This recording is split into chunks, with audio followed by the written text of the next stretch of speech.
الحمد لله الذي رفع السماء بقدرته ومد الأرض بمشيته وخلق الخلائق بإرادته ثم استوى على العرش كما يليق بجلاله والحمد لله الذي في السماء عرشه وفي الأرض سلطانه وفي البحر سبيله وفي الجنة رحمته وفي النار عقابه. أما بعد، بسم اللہ الرحمن الرحیم. عن ابن عباس رضی اللہ تعالی عنہما قال كان احب الطعام الى رسول اللہ صلی اللہ علیہ وسلم الثرید من الخبز والثرید من الحیث او کما قال علیہ الصلاۃ والسلام. میرے محترم سامعین و ناظرین اکرام، آج 25 اکتوبر 2025 ہے. السلام علیکم ورحمۃ اللہ وبرکاتہ. آج کے اس درس میں آپ کے سامنے اس بات کا ذکر کروں گا کہ ہمارے پیارے نبی صلی اللہ علیہ وآلہ وسلم کو سب سے زیادہ کون سا کھانا پسند تھا. تو ہمارے پیارے نبی صلی اللہ علیہ وسلم کو سب سے زیادہ پسند جو کھانا تھا وہ سرید تھا. سرید کسے کہتے ہیں؟ سرید اسے کہتے ہیں کہ سالن کا جو شوربہ ہے، شوربے کے اندر روٹی ڈال کر اس کو پکا لیا جائے، اس کو گرم کر لیا جائے تاکہ بالکل وہ نرم نرم ہو جائے. یا یہ ہے کہ شوربے کے اندر روٹی ٹکڑے ٹکڑے کر کے چھوٹی چھوٹی کر کے بھگو کے پھر اس کو کھایا جائے. اسے کہتے ہیں عربی میں سرید. ہمیں بہت زیادہ احادیث ہیں اس پر جن میں اس بات کا ذکر ہے کہ ہمارے پیارے نبی صلی اللہ علیہ وسلم اس کو بہت پسند فرماتے تھے. پہلے میں ان حدیث پاک کو ذکر کرتا ہوں، پھر آخر میں اس کا فائدہ بتاؤں گا کہ اس کا فائدہ کیا ہے ایسا کھانے کا. سب سے پہلی جو روایت ہے وہ حضرت عبداللہ بن عباس سے روایت ہے. نبی علیہ السلام کے چچا کے بیٹے ہیں. یہ فرماتے ہیں کان احب الطعام الى رسول اللہ صلی اللہ علیہ وسلم الثرید من الخبز والثرید من الحیث. کہ کھانوں میں سے سب سے زیادہ پسندیدہ کھانا حضور کے نزدیک وہ روٹی کی سرید، والثرید من الحیث، اور حیث کی سرید. حیث کسے کہتے ہیں؟ چھوارے، گھی اور پنیر، ان کو ملا کر ان کو پکایا جائے، پکا کے جو الباسا بن جائے گا نرم نرم سا کھانا، اس کو کہتے ہیں حیث. یہ نبی علیہ السلام کو بہت زیادہ پسند تھا. ایک دوسری روایت ہے، وہ بھی حضرت عبداللہ بن عباس سے روایت ہے. فرماتے ہیں کہ عن النبی صلی اللہ علیہ وسلم انہ اتی بقصعۃ من ثرید. ایک بڑا سارا پیالہ تھا.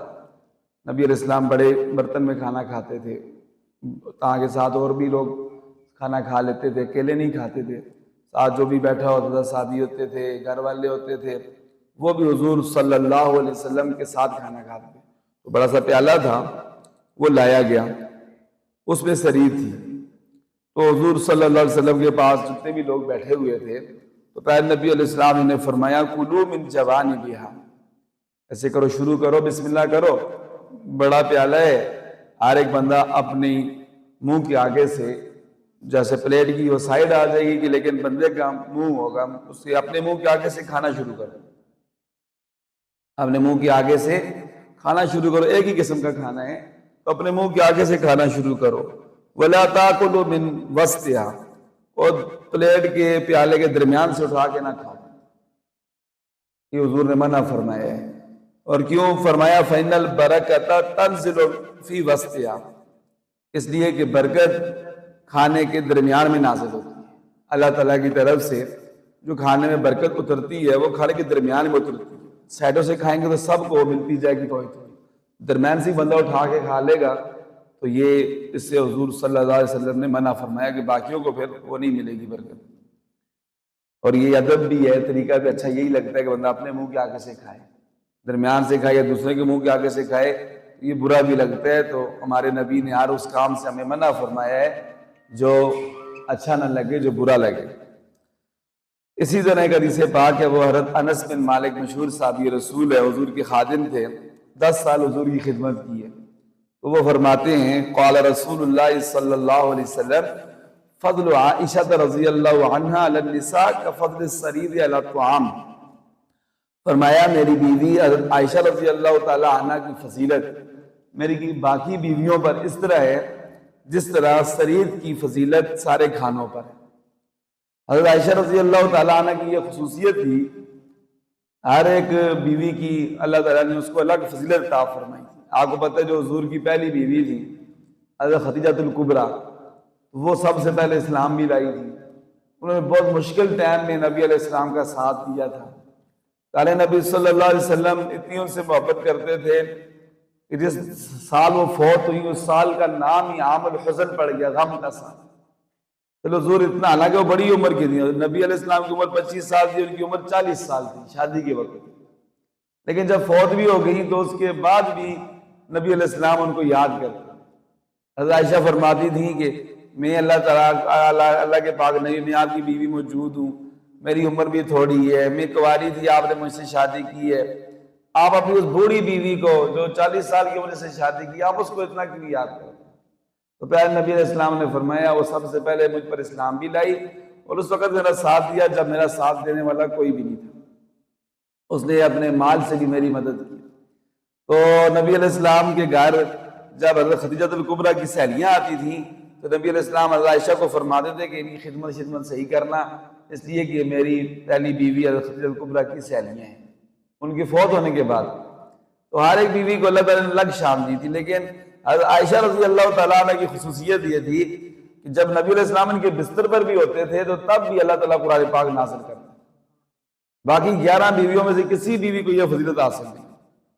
نبی علیہ السلام ان کے بستر پر بھی جب ہوتے تھے، حضرت عائشہ ساتھ ہوتی، پاس ہوتی تھی بستر پر، تو وہاں پر بھی اللہ تعالیٰ قرآن پاک کو نازل کرتے۔ اور یہ وہ بیوی ہیں کہ ان پر جب منافقوں نے تہمت لگائی تو اللہ تعالیٰ نے 10 آیتیں قرآن پاک کی نازل فرمائی ان کی پاکی میں۔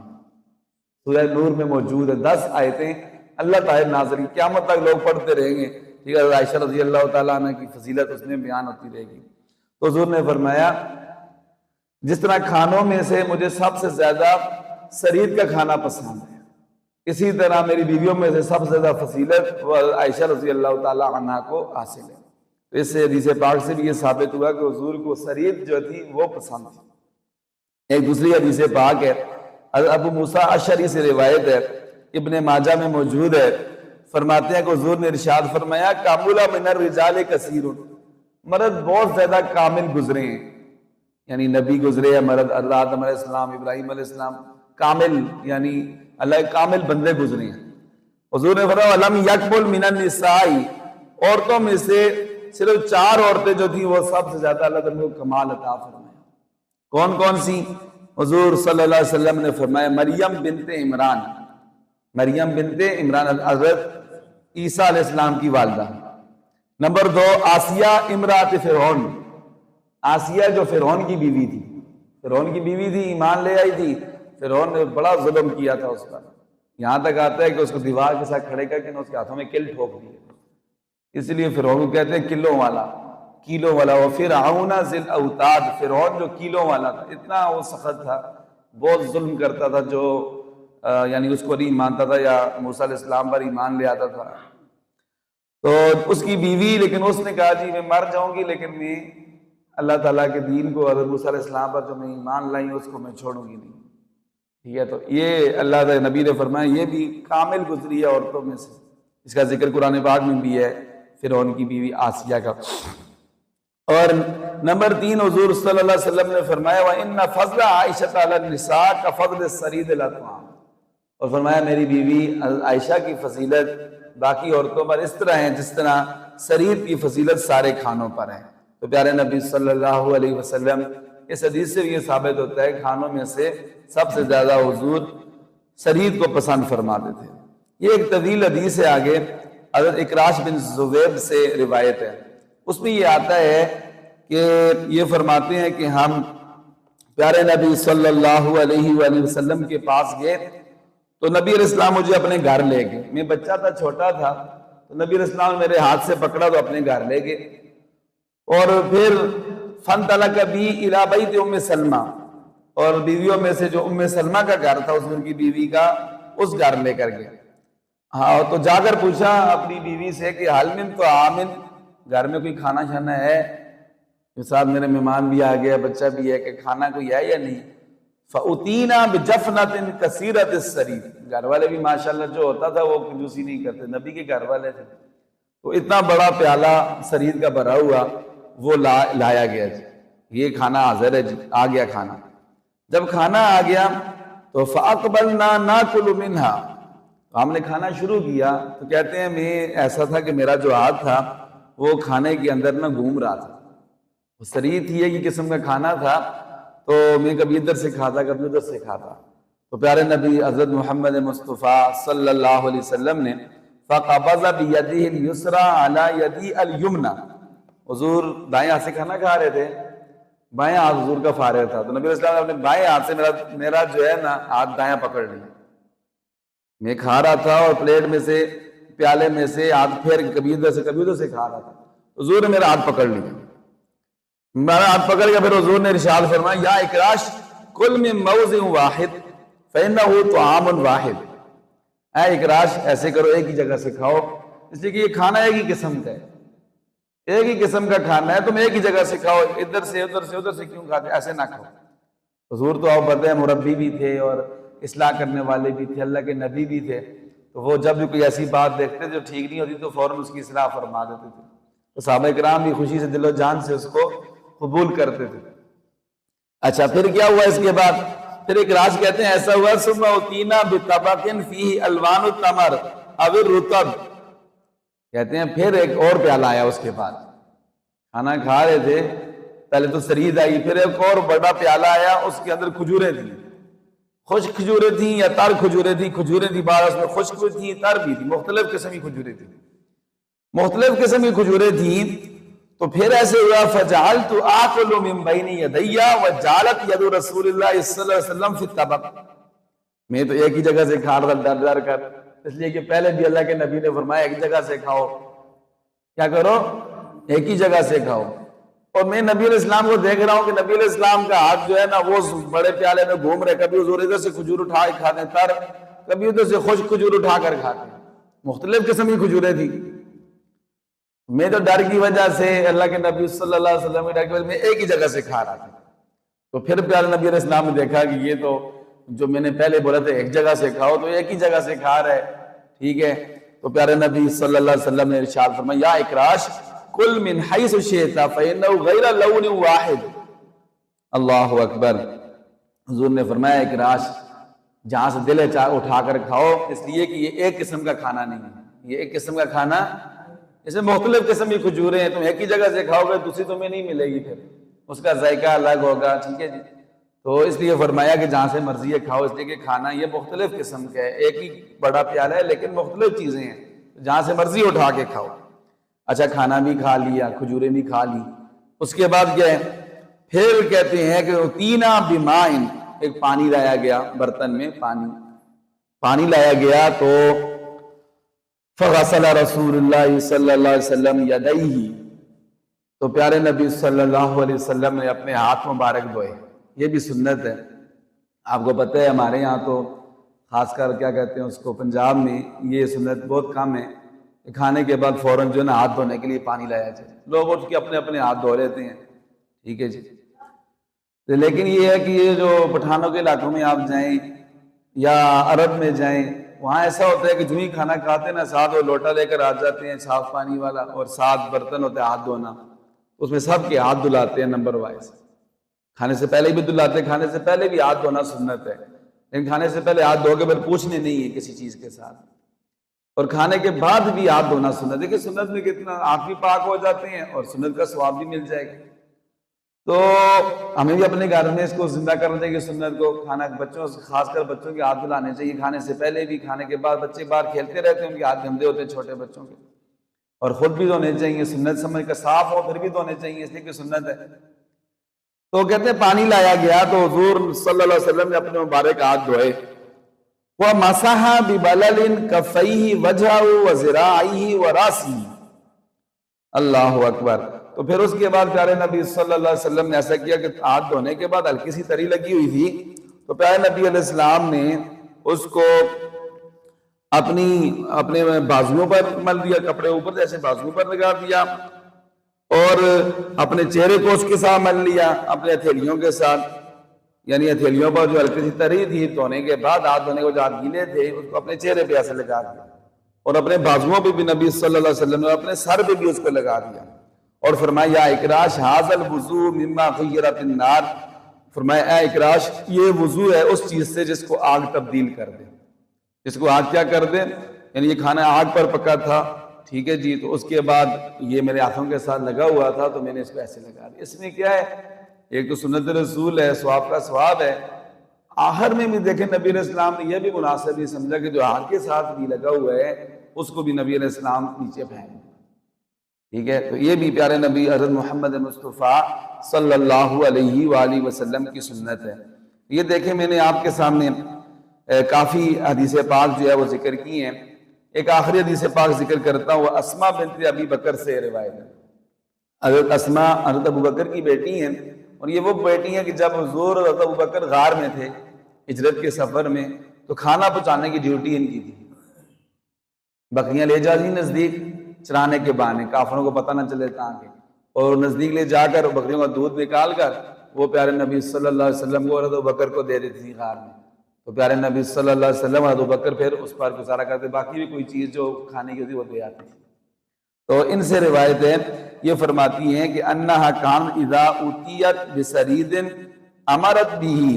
فغطی حتی تذهب فورۃ دخانہ، کہ جب حضور صلی اللہ علیہ وسلم کے پاس سریر کا پیالہ لایا جاتا تو ابھی گرم ہوتا تو پیارے نبی علیہ السلام فرماتے ابھی اس کو ڈھانپ دو، کیا کرو اس کو، یعنی بڑا پیالہ ہے اور گرم ہے تو اس کو کہتے ہیں ڈھانپ دو، اور حضور صلی اللہ علیہ وسلم فرماتے تھے کہ ابھی فوراً اس کو کھانا شروع نہ کرو، جس کی بات کی تیزی ہے وہ چلی جائے، ختم ہو جائے، کم ہو جائے تو اس کے بعد پھر جو ہے اس کو کھانا شروع کرو، اور حضور صلی اللہ علیہ وسلم نے فرمایا ہوا اعظم للبرکہ، یہ عمل باعث برکت ہے، یہ عمل کیا ہے، باعث، یعنی فوراً اگر چولہے سے اتارا ہے تو یہ نہیں کہ فوراً ہی بندہ اس کو ڈالنا کھانا شروع کر دے، وہ تیز گرم ہوگا، نقصان بھی پہنچا سکتے ہیں، اس کو تھوڑی دیر چھوڑ دے، ٹھیک ہے جی، اوپر ڈھکن نبی علیہ السلام ڈھکن بھی چھوڑ دیں، ڈھکن کے ساتھ کیا ہوگا، ڈھکن کے ساتھ ایک قسم کو اس کو دم بھی لگ جاتا ہے، ٹھیک ہے جی، ڈھکن کے ساتھ اس کی جو بھاپ کی تیزی ہوگی وہ بھی ختم ہو جائے گی، ٹھیک ہے، اس کے بعد جو ہے پھر اس کو کھانا جو ہے وہ شروع کریں، یہ حضور صلی اللہ علیہ وسلم کی سنت ہے۔ اب یہ جو کھانا ہے سرید، جس کی میں نے پہلے آپ کو تعریف بھی بتائی ہے، یہ ہمیں کھانا چاہیے، سنت سمجھ کر کھانا چاہیے، حضور کی سنت سمجھ کر، دیکھیں کتنی حدیث پاک آپ کو بتائی ہیں کہ حضور اس کو پسند فرماتے تھے، اور پھر سنت سمجھ کر کھائیں گے، سب سے پہلی چیز ہمیں اللہ اجر دیں گے اس پر، اور اللہ کے نبی حضرت محمد مصطفیٰ صلی اللہ علیہ وسلم کی ذات ہم سے راضی ہوگی، قیامت والے دن اللہ کے نبی کی شفاعت نصیب ہوگی۔ اور دوسرا کیا ہے، جیسا کہ پہلے بھی ذکر کیا، نبی کی جو بھی سنت و فائدے سے خالی نہیں ہے۔ اس کے بارے میں یہ آتا ہے جو سرید کا کھانا ہے یہ زود ہضم ہے، ایک بندہ سکی روٹی کھائے، تھوڑا سا سالن لگا کے سکے ٹکڑے اندر جائیں گے تو لازمی بات ہے میدا اس کو پیسے گا اور چکر کاٹے گا، اور بڑی مشکل سے پھر وہ باریک ہوگا، باریک ہو گیا پھر وہ ہضمنے کے لیے مشکل ہوگا، اس کا میدا کمزور ہو اس کو پھر وہ ہضم نہیں ہوگا۔